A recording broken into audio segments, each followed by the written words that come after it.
Hmm? Ngayon, gagawa tayo ng mosaic portrait using Adobe Photoshop. Yan, add lang natin yung gagamitin natin pictures. Open.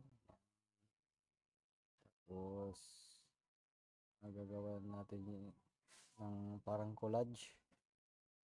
May background niya. Automate. Contact sheet 2. Yan, folder. Choose.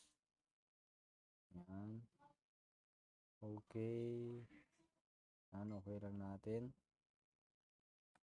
Yan, antay lang tayo guys.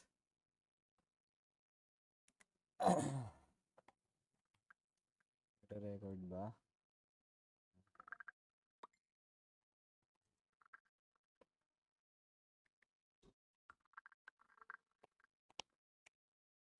Antay lang.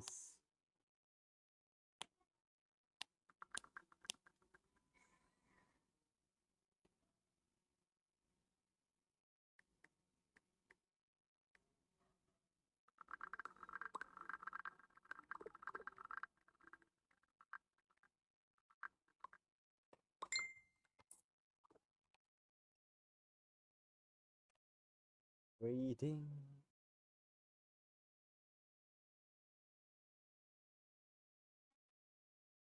Yun, okay na. Ayusin na lang natin para maging dikit-dikit sila.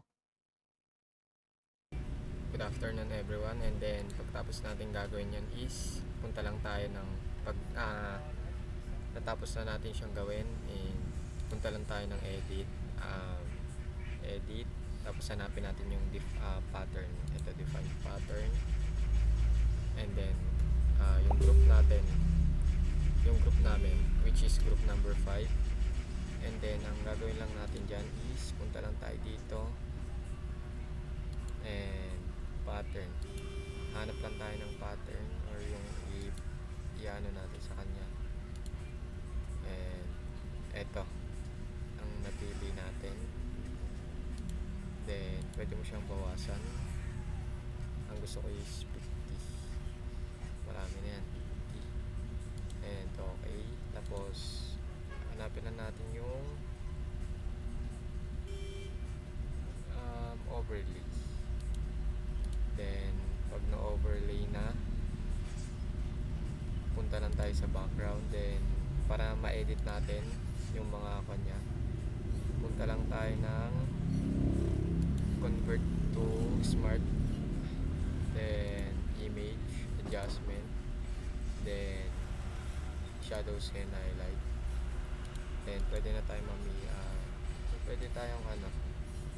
pwede natin siyang i-adjust. Then ano na lang, kumbaga parang